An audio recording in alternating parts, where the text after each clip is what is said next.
article, though. It's like 3,000 words. How do Oh, but I I can read it very fast. I'm I know, trying to but I share gotta my get screen. Okay. On July 17th, 2025, at around 6 o'clock in the evening, President Trump's top officials filed into the White House Situation Room, a secure bunker where classified and high stakes national security matters are discussed and decided. This was where Barack Obama, along with blah, blah, blah, blah, blah, whatever. Now, Trump's most senior advisors had gathered without him to figure out how to gain some measure of control over a very different kind of crisis threatening to engulf the presidency: the Epstein files. 10 days earlier, the Justice Department and the FBI had jointly released a memo that blatantly stated that their review found no client list of powerful men for whom the notorious pedophile Jeffrey Epstein had allegedly procured underage girls and young women, intended to put to rest years of speculation in the end. And end the pressure campaign to release the voluminous material in the department's possession. The memo instead had the opposite effect, setting a backlash that was notably loud among the MAGA base. And it was about to get worse. The Wall Street Journal was preparing a damaging article about Trump's relationship with Epstein. The president's desperate attempts to kill the story had failed. His team now had to get everyone onto the same page about how to counter the growing storm of attention. They needed a gesture of transparency to appease an increasingly angry base, but also a way to convey the message that the president was sympathetic to his supporters' concerns, which itself was a problem because he clearly wasn't. Vice President JD Vance took a seat at the head of the table in the JFK conference room of the Situation Room complex. This is a huge problem, he told the group. Arrayed around him were the White House Chief of Staff, Susie Wiles, fuck her, the White House counsel, David Huh. Warrington, the communications, whatever, all these people. Okay. The vice president panicked to others in the room about the way the subject of Epstein was already dividing the MAGA coalition. Some senior officials had the impression that Vance had brought into the darkest theories about Epstein and a cabal of predators hidden within the country's ruling class. Wiles would tell others that the vice president had proved himself to be a major conspiracy theorist. Another top official later said that Vance had been pounding on the Epstein issue since the release of the memo. He was privately pressing for the administration to release all the Epstein files, everything in the Justice Department's possession, even encouraging a congressional investigation. Vance also floated to colleagues. So, like, what a little slimy worm, though, because, like, what is he still doing then? He is the Yeah. fucking vice president. What the fuck is he doing? Like, Vance also floated to colleagues an extraordinary PR gambit that the White House enlist Tucker Carlson to interview Epstein's longtime girlfriend and co-conspirator Ghislaine Maxwell in prison. It might help the president if Maxwell was willing to state that Trump had not been part of any wrongdoing with Epstein. Vance told the group he believed all the files should be released as soon as possible. He argued that Congress was going to force the release of the files eventually. It was already clear that a bipartisan coalition in favor of such action was forming on Capitol Hill, and the momentum was going in one direction. If the administration got out ahead of this and released everything voluntarily, including whether material existed about the president, it would at least get credit for transparency. The alternative was to let the story drag for months as information dripped out, each new revelation renewing the cycle of suspicion and fury. Better to rip the bandage and move on. Even Wait, the unsub. Hmm. so you're basically saying do that, like, so basically they knew about everything and they were just doing their best to, Well, uh they knew that Trump was not wanting to let them release it, and so they're like, "What are we going to do? And what is in there?" oh my god. And now Yes. nobody's talking about this? Like, we're just gonna let this go? Like, is that what I everybody's saying? guess, like, that's what's crazy is that JD Vance apparently was so concerned and pushing so hard for it, and now what? Now what? Y Even the unsubstantiated allegations and anecdotes about Trump should go out, Vance argued. They were going to surface regardless, and if the administration published them first, it would demonstrate good faith and take the oxygen out of the conspiracy theories. His arguments fell on skeptical ears, but some advisors thought it would be a good idea to have the Justice Department officials call a news conference to explain their position on the Epstein affair, going beyond the memo that precipitated the crisis. At this point, in the meeting, Blair spoke up. With all due respect, he said, the communication strategy of this group got us here. I don't know that it's going to get us out. If you're going to go in front of the press, you've got a lot of work to do. He began to ask pointed mock questions, demonstrating how difficult a news conference might be. As the president's former defense attorney, Blanche had a unique vantage point in the discussion. He was better equipped than anyone else in the room to weigh the ideas being discussed against Trump's personal and political interests. Blanche laid out what he saw as their best options. That is also crazy that Trump's personal fucking attorney gets Yeah, like is in our government now running DHS, right? Or no, the Justice yeah. Department? The Yeah, no, Yeah, the Justice he's running the Department. Justice Department. Like, he's absolutely God, that's so screwed up, though. Like, it basically So just Blanche means so you're telling me that he Oh my god, dude. It was a cover up from the very beginning, which is what they'd always accused us of doing. Mhm. They always Mhm. accused us of doing this. Yeah. And the Democrats can't counter message strongly enough to push back against this? Yeah, no, this is, like, really depraved. Like, I'm hoping that, like, the fact that everybody who voted for him thought they were gonna get the Epstein fi like, but that's the thing, though, is, like, people are, like, pissed at Trump, but they don't like the Democrats. Like, Well, they, like, yeah, know this is they why they this hate Trump. yeah, this is one of the reasons that they hate him. It's like, what are we gonna do Yeah. to They hate so, Trump, but they hate Democrats. Like, Democrats are also not likable. So, you know who's anyways, likable? populist candidates. Oh, specifically? Abdul Sayed, John Yeah, we're McConney. Abdul maxing in the chat. Yeah. Okay, I'm gonna keep reading this. Blanche laid out what he said are the best options. Option one, petition the federal district courts in Florida and New York to unseal the grand jury testimonies, the secret transcripts of prosecutors' presentation of witnesses and evidence in their efforts to obtain indictments in past Epstein related cases. As those were almost certain to contain no significant new information, everyone agreed this option would be a good idea. And not only because the release was unlikely to damage the president. Under the federal rules of criminal procedure, the secrecy of grand jury materials is regarded by most federal judges as almost inviolate, and the bar for any release is exceptionally high. If the courts refuse to unseal them, as Blanche predicted, they could shift the blame for withholding the Epstein material away from the Trump administration and onto the judges. And all the better if the judges had been appointed by Democratic presidents. Blanche's suggestion would make it appear that the White House wanted the materials released when it was almost certain not to happen. Fucking like manipulative fucks. Dude, Option that's so 2 was lame. to have it's so fucked up. Option 2 was to have the Justice Department lawyers question Maxwell and publicly release the transcript, a twist on the idea proposed earlier by Vance. Blanche offered to interview Maxwell himself. What if we got her to talk to Congress? Vance suggested. Blanche raised the possibility that Maxwell's lawyer might expect something in return for her candor. Warrington, White House counsel, responded by laying out available choices without advocating any of them. Maxwell could be given a pardon, he said, or we could have her sentence reduced. At that, several around the table spoke up to register their strong disapproval. Pardoning Maxwell, a trafficker of young girls, would create a huge PR problem, Chung said. He predicted that in the wake of a pardon, the Epstein accusers would be fanning out on TV, telling their stories and ripping the administration to shreds. Blair was also adamantly opposed to a pardon. We can't offer Ghislaine Maxwell anything. A, I don't know why we would. And B, if we give Ghislaine Maxwell any sort of break whatsoever, and then she turns around and says nice things about us, or says anything, or says nice things about us, and we give her a break, it will undermine the entire point of her saying good things that will feed the conspiracy theory, period. If there's nothing for her to say that hurts us, we shouldn't have to offer her anything. Mm-hmm. Mm-hmm. The consensus was that calling for the release of the grand jury material was the best course of action. Wiles told the group she would discuss the matter with Trump and ask if he would send a Truth Social post calling for the release of the sealed grand jury documents.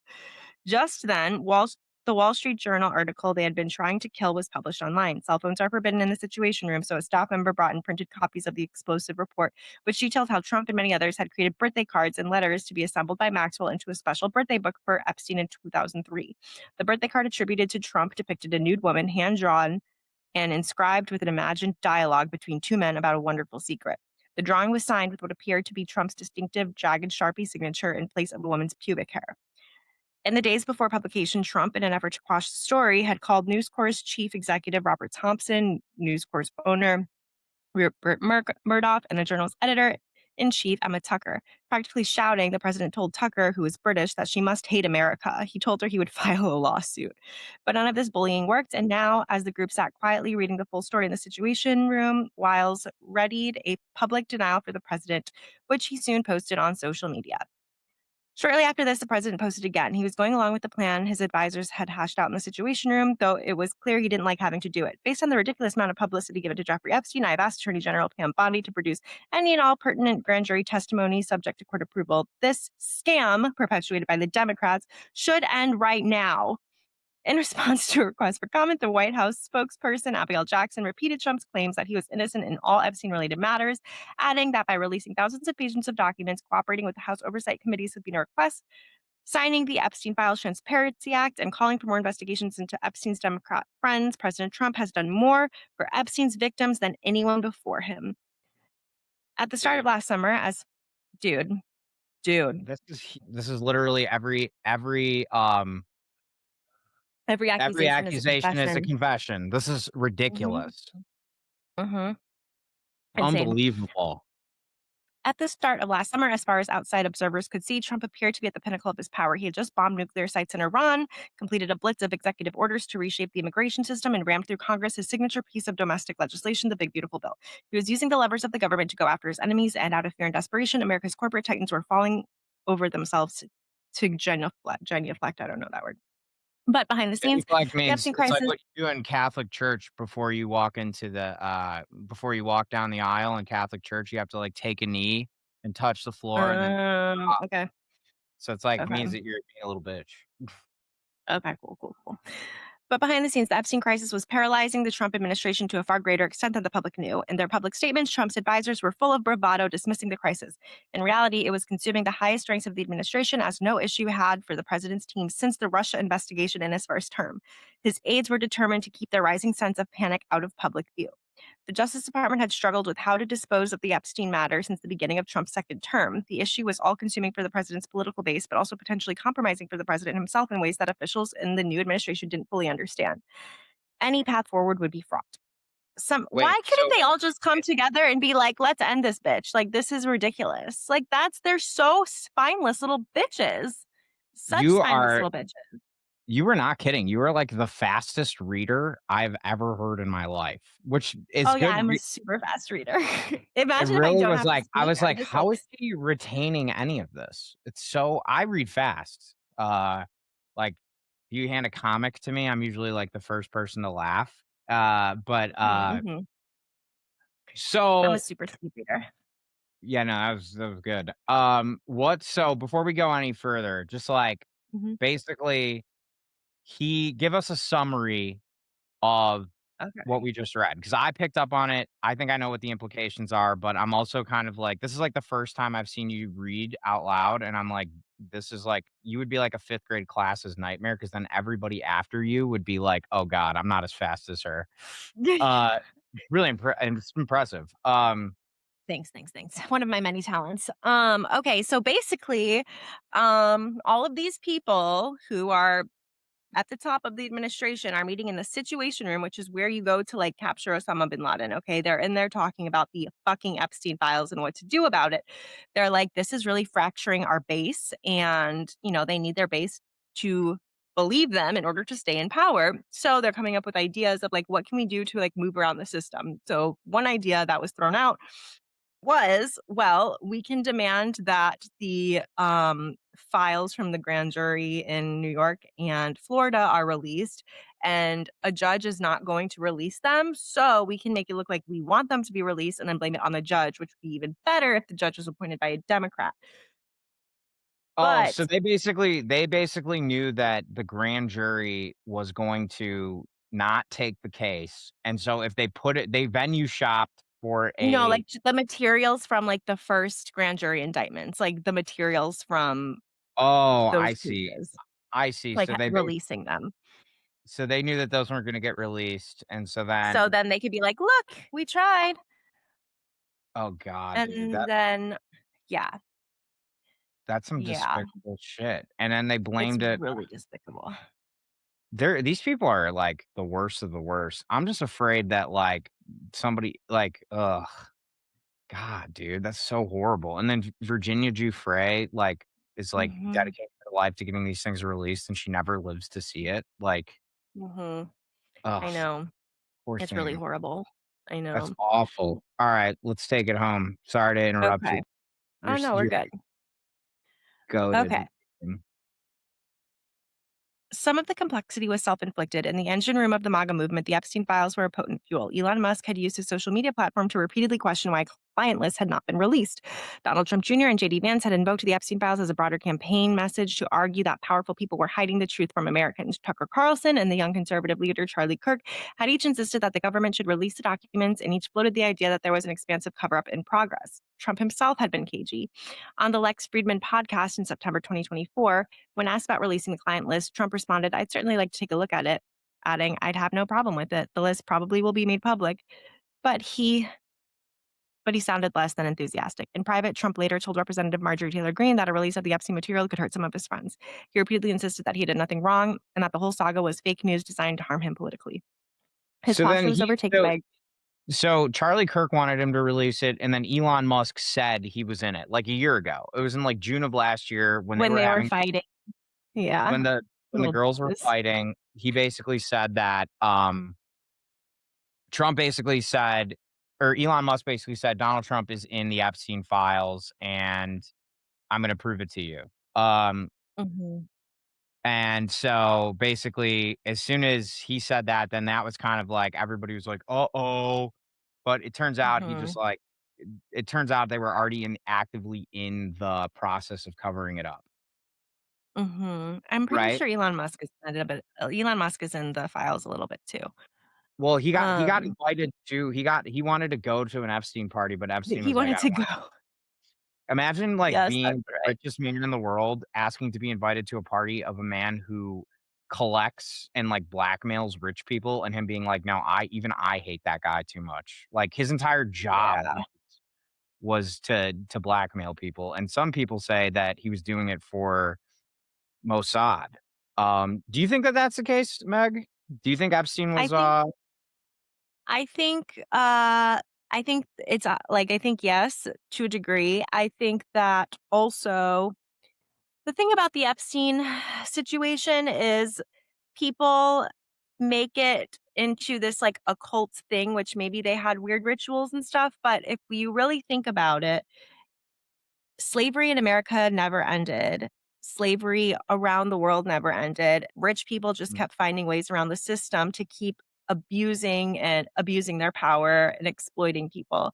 So I don't think Epstein is like some guy that like popped out. I just think that like the system itself has just evolved and Epstein was the latest known Yeah, iteration of the thing, you know? And so like sure he which could have been a minister, whatever, but it's like I don't think that I just think like the most powerful people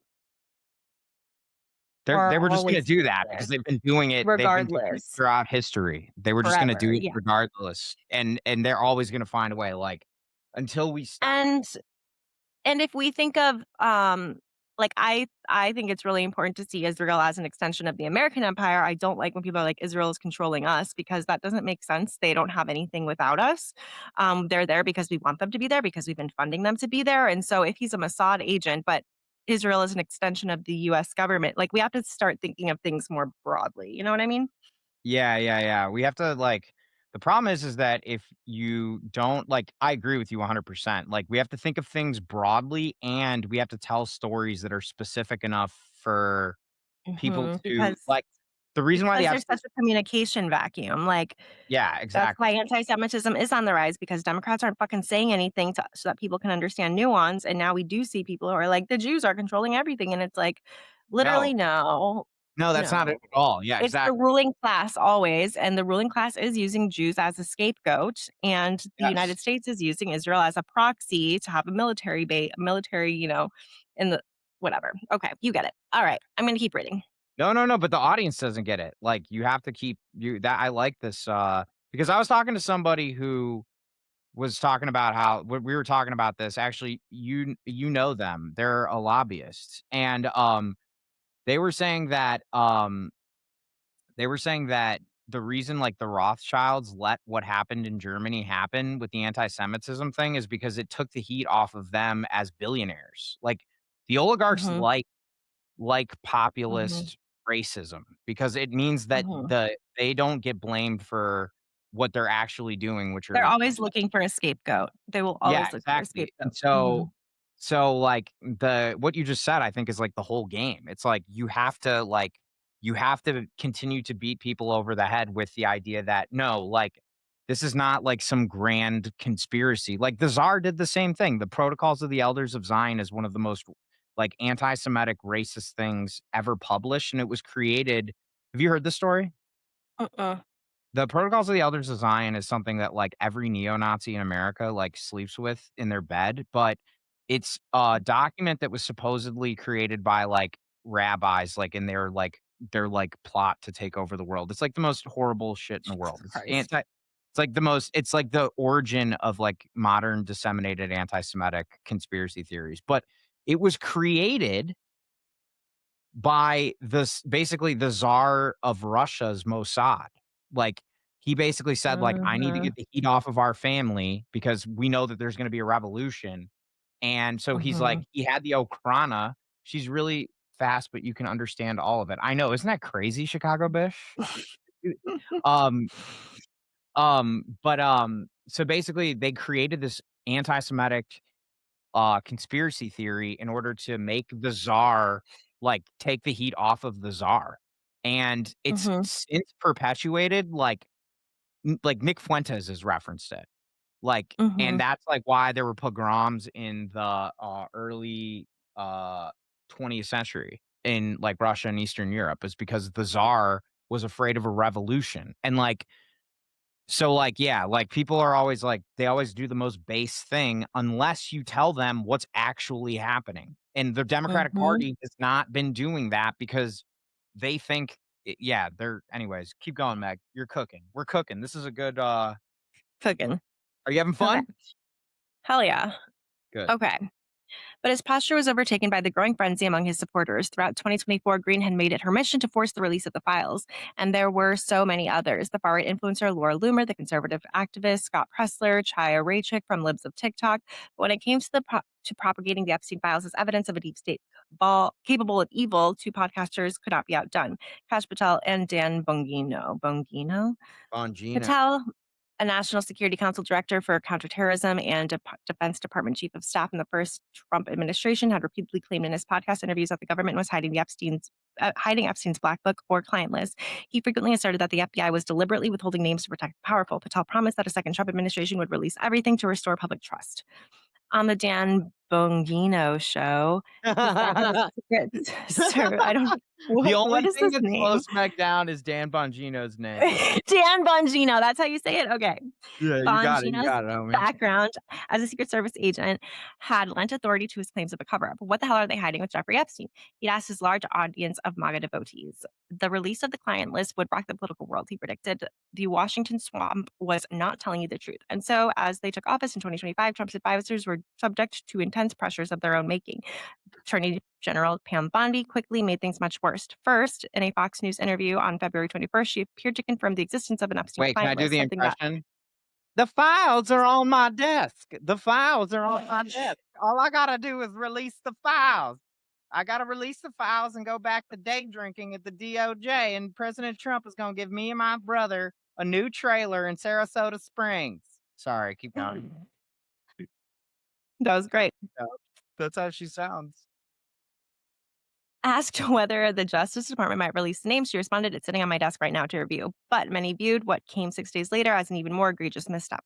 On February 27th, the White House Communications Office scheduled a lineup of cabinet officials to brief popular right wing influencers in the Roosevelt Room. Yes. Can you pull that clip up of them coming out with Yes, yes, yes, binders?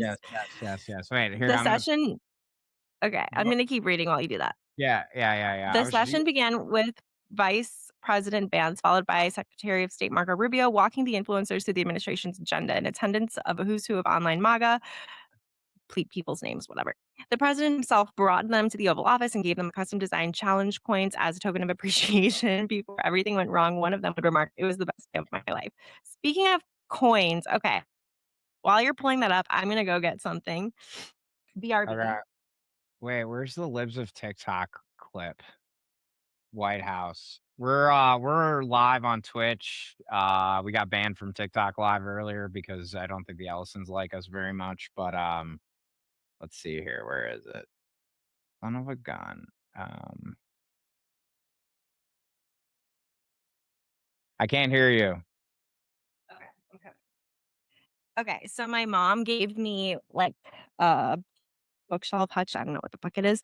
And my husband was going through it and look what he found in it. Oh my God. No. What is Yes. that? It is a Trump coin, a gold coin. No. Why do we have Yes. this? I don't know. I don't know. But then he accidentally like, put it in his pocket. So then it was like sitting in our car. And I'm like, why the fuck is this in the car? It's Uh, crazy. Wait, No, yeah, where's my that's wild. Hang on a second. Libs of TikTok, Epstein drop, release, White House. Ugh, it's taking too long. It might be YouTube. Oh, Aaron Parnas. I wonder whose work he's stealing now. Uh, does your uh White House influencer Epstein drop? Let's see here. Where is it? Bondi lives of TikTok. This is the one where she comes out and like, right? uh-huh. She comes out of the White House with like all the files and stuff. A binder, Oh yes. yeah, there we go. Thank you. I totally Can you believe it's only been 18 months of this shit? No, it feels like an entire fucking lifetime. It's crazy, dude.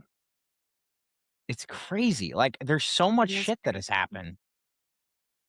Where is it? I can't find it, but keep going on this article. Okay.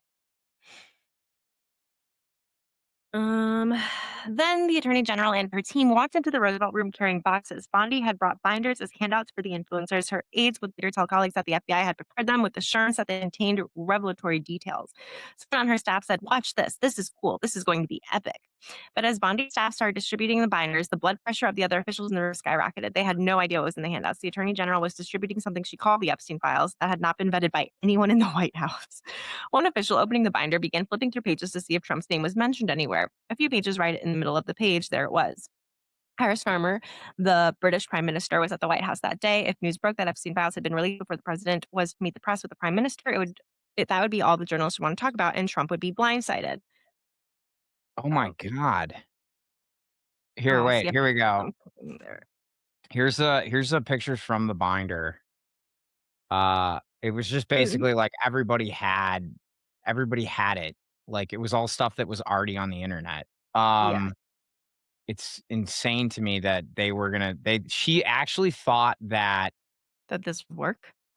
yeah, that this would work, dude. Here we go. 1 year ago today. Attorney General Bondi gave out, quote, Oops. Epstein file binders. That was a year ago tonight. They made a big show of it. They had wire Hey, Blue. photographers and Getty and others there. They held up their binders saying, here you go. These are the quote Epstein files. And who did they give them to? Not to survivors, not to journalists, not to their critics. No.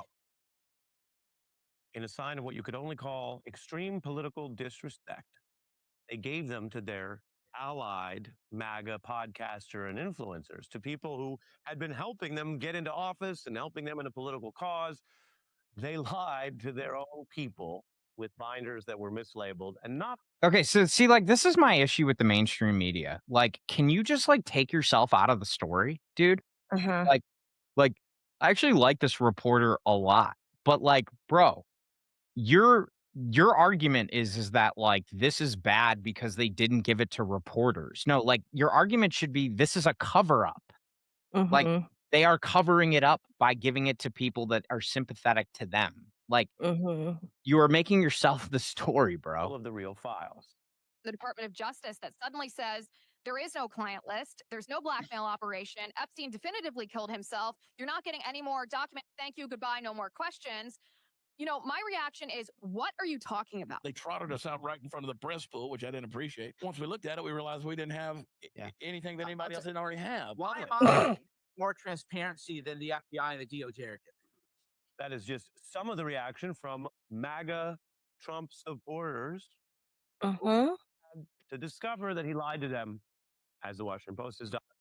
Everybody do us a favor. If you're in the chat, share our stream so we don't get suppressed any more than we already have. But I'm glad that we don't have that many viewers because right now we're kind of getting organized. We don't even have a name. We don't even have a name. Should I get back to it? Yeah, yeah, get back to a cook. Okay, okay, okay. One of Trump's aides hastily steered the influencers out of the White House, telling them that the content of the binders was embargoed until after the president's news conference with Starmer, but that the communications office would be more than happy to talk about the files afterwards. As the influencers left, they snapped selfies in front of the White House holding their binders, quickly posting the pictures on social media. They had now created a new shockwave of anticipation of what might be in them. Like some others in the White House, Bondi had either grossly underestimated or simply been blind to the voracious appetite of the MAGA base for information about Epstein. Her binders contained information about him and his activities, flight logs, contact lists, summaries of items taken from residents after his 2019 arrest, and other materials. But nearly all of it had been previously released. Bondi somehow simultaneously oversold and trivialized the Epstein files, and now the influencers were made to feel like dupes.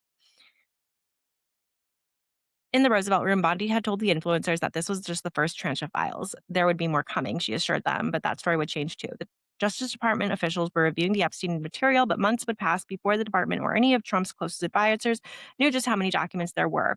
More than 3 million pages of files related to Epstein and potentially as many as 6 million. In the early months, officials were focused on going through a trove of what are known as 302 forms, records of FBI agents' interviews, notes with witnesses, some of whom were victims of Epstein. These were raw records, often containing unverified information. Trump was mentioned numerous times, as were other prominent men. In June, 4 months after the circus in the Roosevelt Room with the influencers, Bondi and Branch briefed the president on the status of the Epstein review. We've gone through the files, Blanche told Trump. There's not a lot there, a lot of child pornography. Obviously, we can't put any of that out. There are some mentions of you, but nothing substantive. Most of Trump's advisors had rejected out of hand the idea of releasing the FBI's raw interview notes. Most important, they wanted to avoid putting out anything that could damage the president. God. With full transparency and on starter, a small group of White House and Justice Department officials decided to draft a memo that would explain why the department was not releasing any further information about Epstein. But even the process of composing the memo was fraught, in part because no one wanted their name on it, and in part because of deep concerns within the leadership of the FBI. For weeks, Patel and Bongino, but I just wanted people to do a highlight clip of, I'm trying to say Dan Bongino's name. Bongino. Okay. No, no, no, just keep going, just keep going. I think the imperfections are what make it, perfectly Wonderful.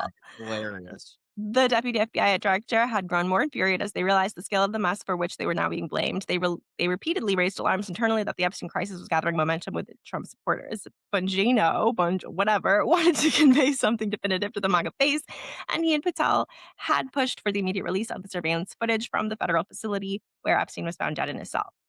Bongino hated the Justice Department's nothing to see here memo being drawn up for public release. He told Patel this would in no way align with the promise of transparency after taking over the FBI. He objected to putting the FBI seal on the letterhead, but he was overruled. Patel privately shared many of his Bongino's concerns, but in an internal email July 2nd, the FBI director gave his support for the memo. Thanks for the edits, and I still believe this is the correct vehicle forward, Patel wrote with the occasional typo to a small group of colleagues, including Blanche. I'm happy to add any additional sentences to complete the shortfall. But I do think we address specifically why more can't be released as it relates to specific topics, i.e., court order, CSAM, child sexual abuse material, victim prosecutions, etc. Oh, victim protections, etc. Bondi rarely used her Justice Department email and was not on the chain where the group worked on the memo. She was aware of both the memo and the release of the prison video, but was not involved in editing the document. Inside the White House, Trump had no interest in releasing anything. And senior officials, including Wiles and Blair, were initially unconvinced about the reach of the Epstein crisis. They told colleagues that Republican voters didn't care, and they had early data from Trump's chief pollster, Tony Fabrizio, to demonstrate it. The How is that Epstein guy still working? I've listened to that guy on, like, podcasts and shit with, like, Never Trump Republicans. Um, I don't know how he still works for Trump because, like, he knows that does he Trump is still work su for Trump? Yeah, he still works for Trump. He was working with him on the campaign, like, I couldn't believe this I dude know, 'cause but I was like to this day. Yeah, he's still on his team, like, I don't I it's I would be like if I was him, dude, I would be so upset that I had Hmm. to work for this mope. Can you imagine? Hmm. Oh my Hmm. god.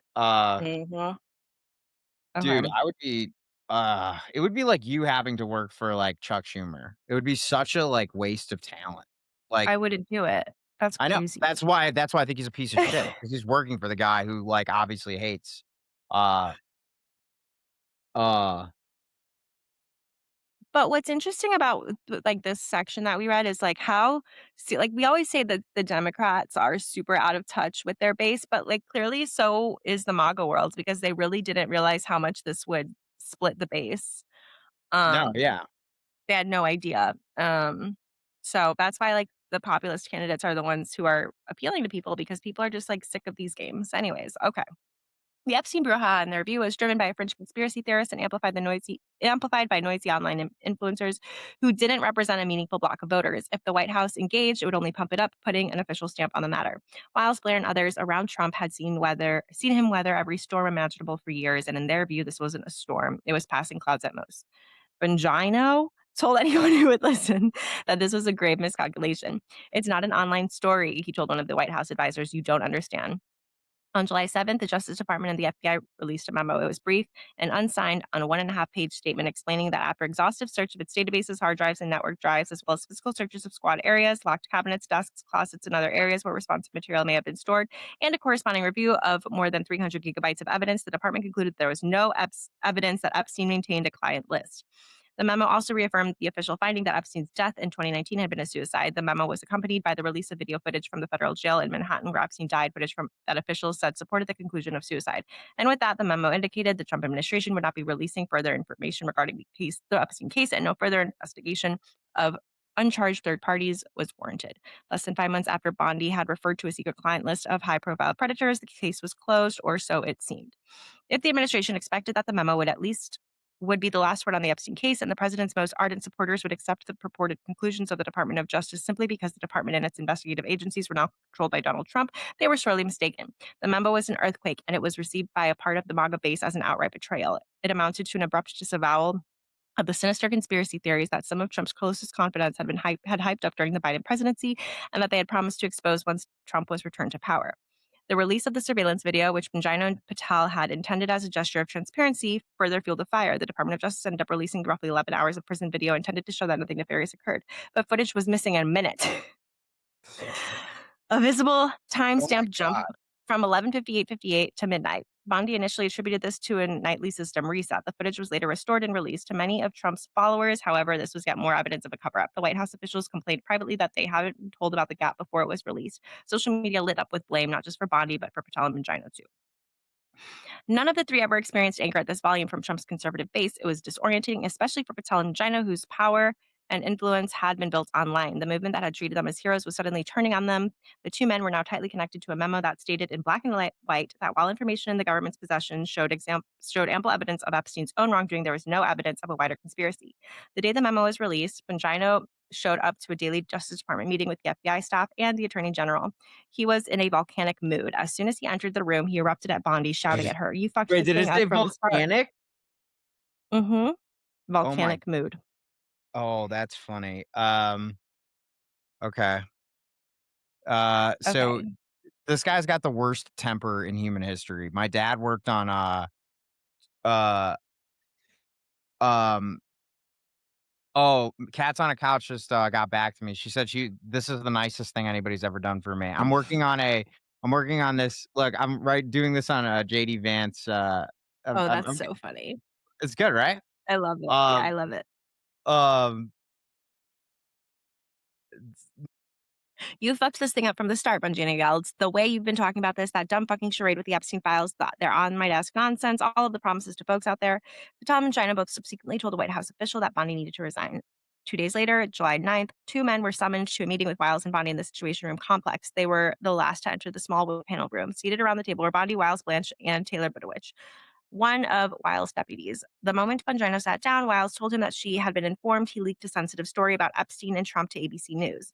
"I'll tell you what," Bongino replied. "I'll give you $100,000 cash right now. I'm not kidding. Walk out to West Exec, put that reporter on speaker, and get him to admit that I leaked it. $100,000. Weil snapped back, "Well, we got ourselves into this." Bongino cut her off. "No, no, no, no, no. We didn't get ourselves into anything. I warned you guys about this the whole time and you ignored me. And exactly what I said was going to happen. And now you're pretending I was in on this. I would never was in on this." Jenna's aggressive response to Wiles startled the others. She was the White House chief of staff, essentially a stand-in for the president. Wiles put Jenna on the spot. "Going forward," she said, "we are all in. We are all going to agree to move forward. Are you in or not?"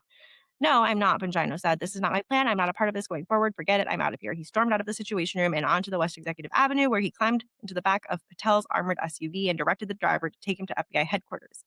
Some of Bongino's closest friends hoped he would resign right then, an act of protest that would have made him a MAGA martyr and only increased his following. But White House advisors intervened, urging him to stay. If he quit over Epstein and went public, it could severely damage the president. Bongino told associates he would remain for Trump's sake and keep pushing for more Epstein information to be released.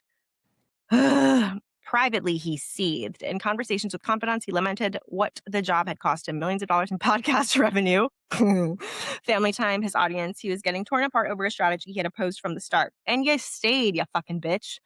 The relationships at the top of the Justice Department were by now beyond dysfunctional. At another July meeting in Wiles' office, Bongino and Patel told the chief of staff they suspected that Bondi had leaked negative stories about them.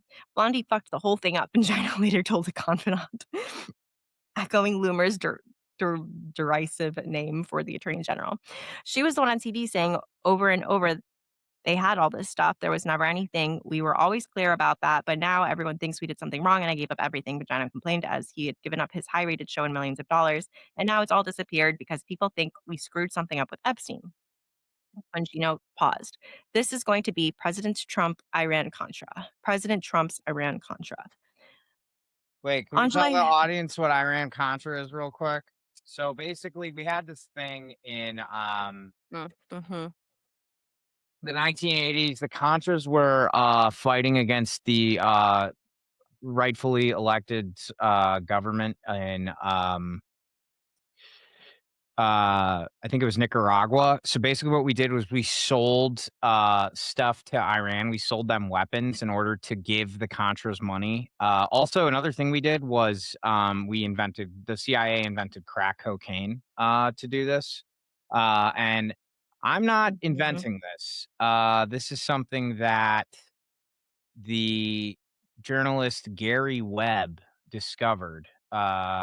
And so basically, the Iran Contra scandal was we were selling weapons to Iran, and when we when we sold them, they were basically taking that money and then they were giving it to the Nicaraguan Contras because we were so afraid of communism. But I want to do something really quickly. I just want to, before we get too far off track, the reason why it was a thing was because they got caught and Oliver North ended up going down for it. He's this guy, this white guy here who looks like an asshole because he is an asshole. If you Google Oliver North, he's like a right wing grifter now, like everybody else who gets indicted for something.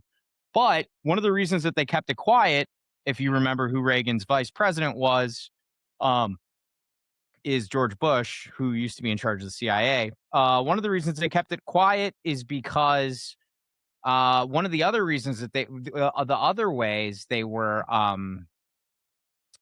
one of the other ways that they were funding the Contras was through the sale of cocaine. And there's this book called The Dark Alliance by Gary Webb, and it's about the CIA, the Contras, and the crack cocaine explosion. The quickest way to link the CIA to the crack cocaine explosion is by looking at Rick Ross. Not this Rick Ross. Central LA. His name's Freeway Rick. Actually, this Rick Ross used to be a prison guard. He's a piece of shit because he stole the name of this guy, this Rick Ross, who's the actual Rick Ross. His name was Freeway Rick, and he was named Freeway Rick because in LA, he sold from where the highways intersected.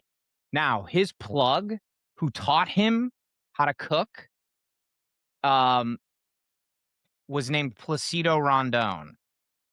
And there was proof that he was connected to the Nicaraguan Contras. So there was proof that this guy, Rick Ross, Freeway Rick, who went down for this whole entire thing, Damn. he was getting his drugs from a guy named Placido Rondon, who was plugged in with the Nicaraguan Contras, who the Reagan administration was funding through the Iran Contra scandal. And they were funding them through the illicit sale of drugs that this man went to jail for a very long time, and they So covered fucked. it up. And So fucked. the dude who wrote the book named Gary Webb, you wanna hear something crazy? Yes, I Uh have to pee so bad. I can oh, still hear you though. BRB, everyone. okay. The crazy thing about this, though, is that this journalist, Gary Webb, he ended up taking his own life, mysterious circumstances. He worked for the San Jose Mercury News, and yeah, he died. Here we go. Blue Broadcast Ronald 6, Wilson 6, Reagan 6 is the greatest drug dealer in history. Yes. Ronald Reagan was the greatest drug dealer in history, and his wife Nancy was known for her skills. I'm not going to get too far into it, but if you if you know, you know.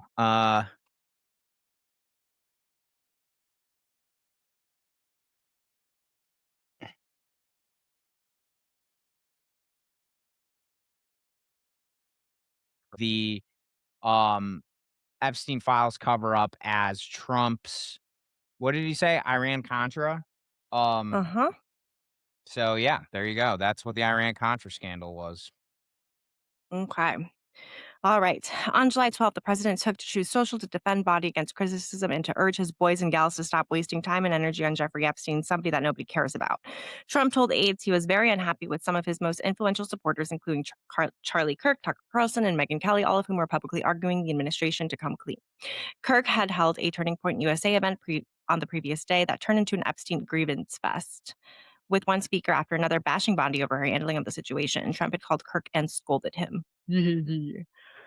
God, nobody should be able to think they can like these bitches.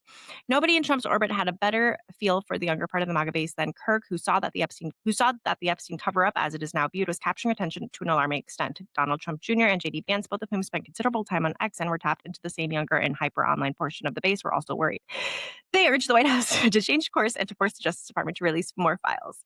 Vance made clear to colleagues that feared losing some of the so-called low propensity voters, the young men who were not traditional Republicans, but who had voted for the Trump Vance ticket in 2024. This was an audience tuned to the manosphere podcasters like Joe Rogan, and it was worrisome that the podcast hosts themselves were now rebelling.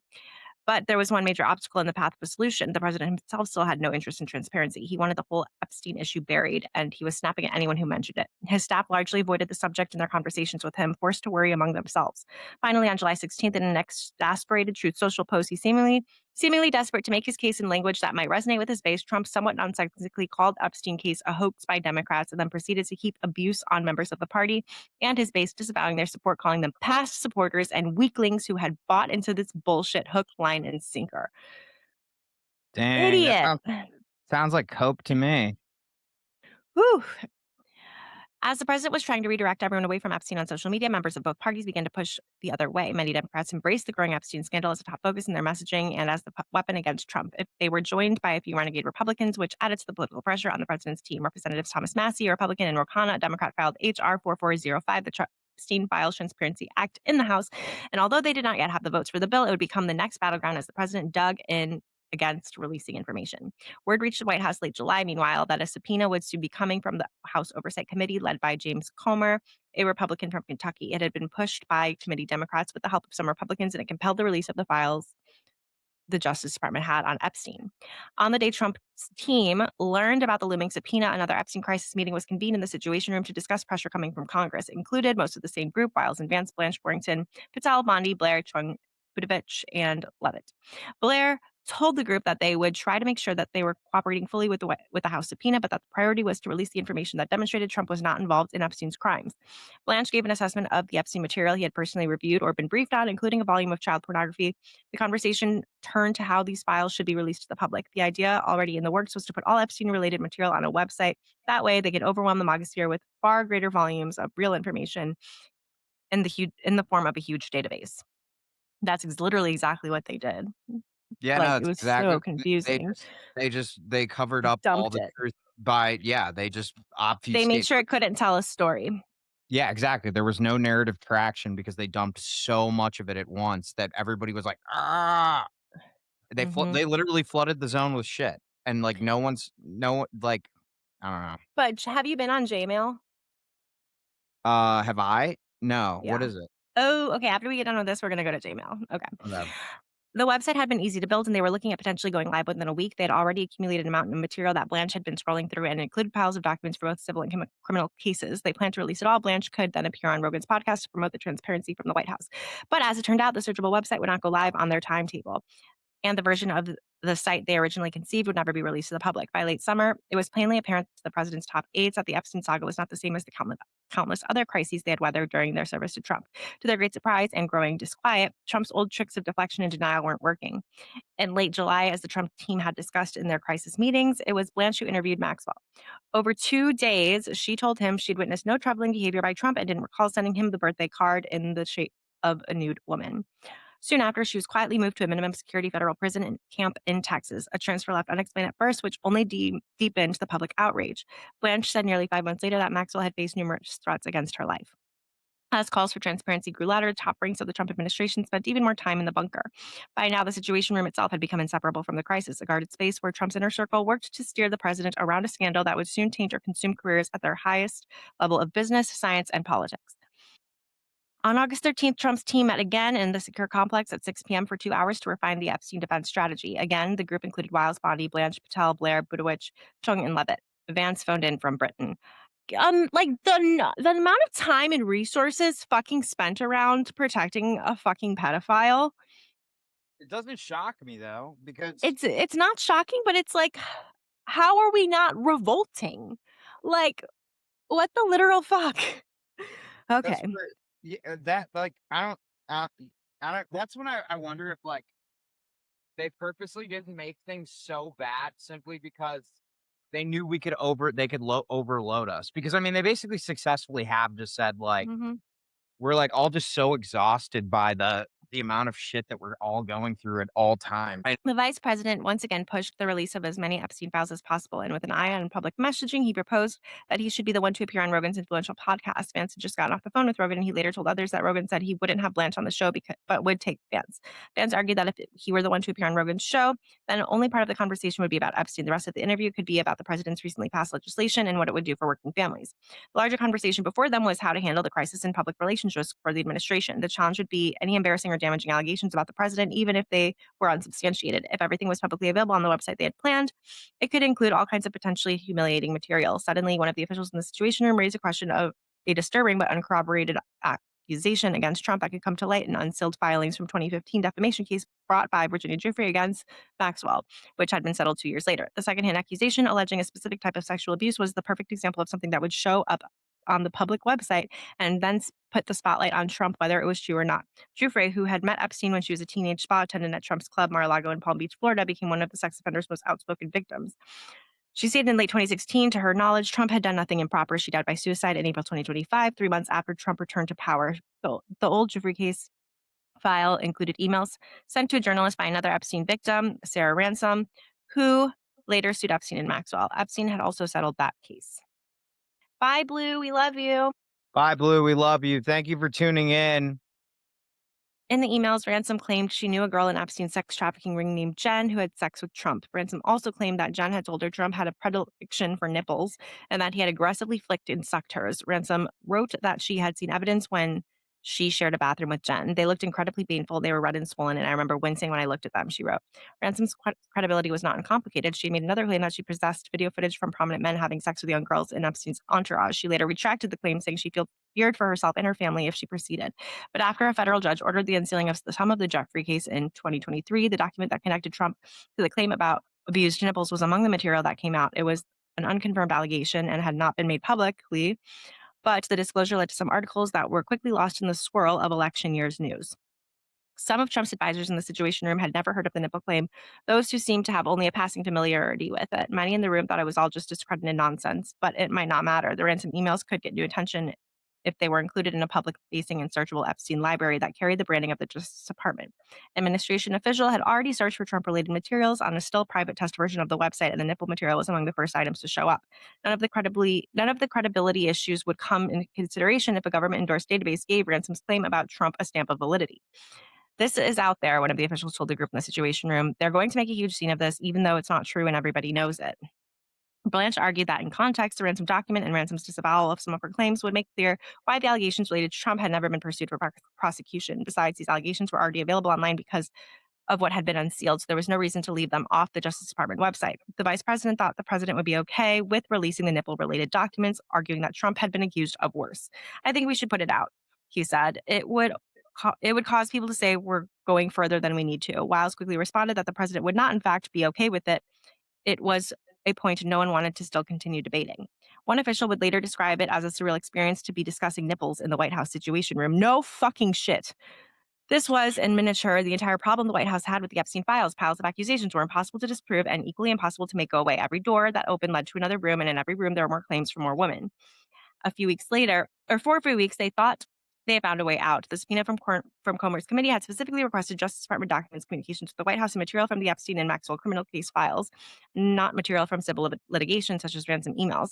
They could comply with the letter of the subpoena, post the Justice Department material to a stripped-down version of the planned website, and leave the rest aside. Civil cases were separate matters outside the remit of the Justice Department, and the subpoena allowed for another escape hatch. The Justice Department could withhold certain documents as long as it explained to House lawmakers that what they were and why they were held back. But that strategy collapsed quickly. More Republican lawmakers would press for additional disclosures, including former Trump allies like Green and Lauren Boebert. And the Trump administration was slow to comply with even an initial limited set of documents required by the House subpoena. By mid-November, the bipartisan coalition the Trump team had worried about since the summer finally had votes to force the administration's hand. The Epstein Files Transparency Act passed in the House and Senate quickly in succession on November 19th. Trump, yielding to the inevitable, signed it into law. The new law went further than the House subpoena. It sought a broader tranche of files and contained a warning to the administration that no record shall be withheld, delayed, or redacted on the basis of embarrassment, reputational harm, or political sensitivity, including to any government official, public figure, or foreign dignitary. It sought everything that Trump had spent the better part of the year trying to suppress. The legislators who passed the bill had no idea how many files they had mandated to be released within a month. The pages would end up numbering in the millions, and the president and his family, places like Mar-a-Lago estate, would be referred to more than 38,000 times, according to a New York Times analysis. Jesus! 38,000 times. The Trump Justice Department said there was no client list, but the entire episode was flashing light in an era when belief in the American system of justice had corroded to the point of collapse. Raw witness accounts and evidence from incomplete criminal investigations that were never meant to be seen by the public. They were long-standing systems in place to protect both the accused and the accuser. The files amounted to a public dump of any Justice Department document that mentioned Epstein's name, no matter what, whether the information was confirmed or as accurate or not. The release pages did name many powerful men. Among them was Epstein's former close friend, who's now the United States president. In a January 2020 email, a federal prosecutor told a colleague that Trump had flown on Epstein's private jet far more than anyone knew. Flight records in the files showed at least 8 trips between 1993 and 1996, sometimes with his second wife, Marla Maples, sometimes with his children. In January 2024, Trump had declared that he had never been on the plane. What else remained undisclosed? The question would only sharpen as people combed through what was redacted or missing. The Justice Department, after more than 3.5 million documents were made public, said no others needed to be released. Trump characteristically was creating his own reality. He had long claimed that everyone else was corrupt, especially his critics. These files, he would say, despite the avalanche of references to himself, were the proof. There are a lot of questions about it, he told reporters in the White House in February 2026, but nothing on me. Trump had declared Epstein a dead issue during the summer, but he began the second year of his presidency. His own team could see that voter concerns about Epstein were breaking through at an alarming extent. An internal memo circulated to about a dozen Trump advisors in March 2026. The president's pollster, Fabrizio, summarized the findings from 2 nights of focus groups conducted that month. Fabrizio's memo listed the Epstein files as the 6th most important issue raised among the focus groups, behind inflation, economy, foreign policy, immigration, and healthcare, but ahead of data centers, military issues, crime and safety, and being pro-working class. In the section on key takeaways of the focus groups, Fabrizio's memo stated there's also a consistent mention of the Epstein files, which came up in every group and is a real negative with some of these voters. The Epstein crisis had exposed that some of Trump's closest advisors spent months refusing to see the president could break institutions, redirect the federal government against his enemies, and bring the world's richest men into the Oval Office bearing tribute. But he could not, it turned out, make Jeffrey Epstein disappear. Whew, the end. Dude, that was a banger. Holy shit, dude. I cannot believe Oh, you're on Jmail. Hell yeah. So this has like organized everything from the files to look like you're in Jeffrey. Like this has been my easiest way to like be able to read conversations. You also can like go to photos, you can go to the drive, you can go to oh his flight really? logs. Yeah, go like where you would click on Gmail. Holy shit. This is like You can oh like my look yeah, but this is like the most organized way to go through the files. I like spent days, weeks probably even like deep diving all of this. um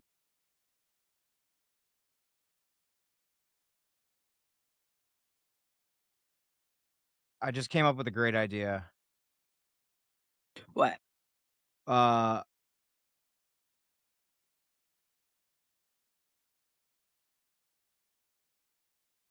I made this for Cats on a Couch. Do you see it? Yes, it's very cute. Uh, oh, wait, I'm destroying Hillbilly Elegy and making one drawing for all of our friends. That's Uh, super cute. I'll have to make one for Chicago Bish, but I tagged her on Substack, and I want her to go live with us Mhm. because she would be funny to talk about JD Vance with. I How do you should get, feel? like, art of the deal and draw on that. I Oh, should you get could Cory Booker's fucking book. What's it called? Stand? stand. That would be a good one to destroy. Mhm. Um, oh, this is gonna be so much fun. Catherine really hates it when I treat books poorly, but she's like, "You can do what you want to Hillbilly Elegy." Uh, I need to eat, but this was fun. And Mhm. tomorrow we're gonna have a much better stream with better technicals because I'm gonna work on it between now and tomorrow. Are you gonna be around tomorrow, Meg, for our stream? Hell yeah.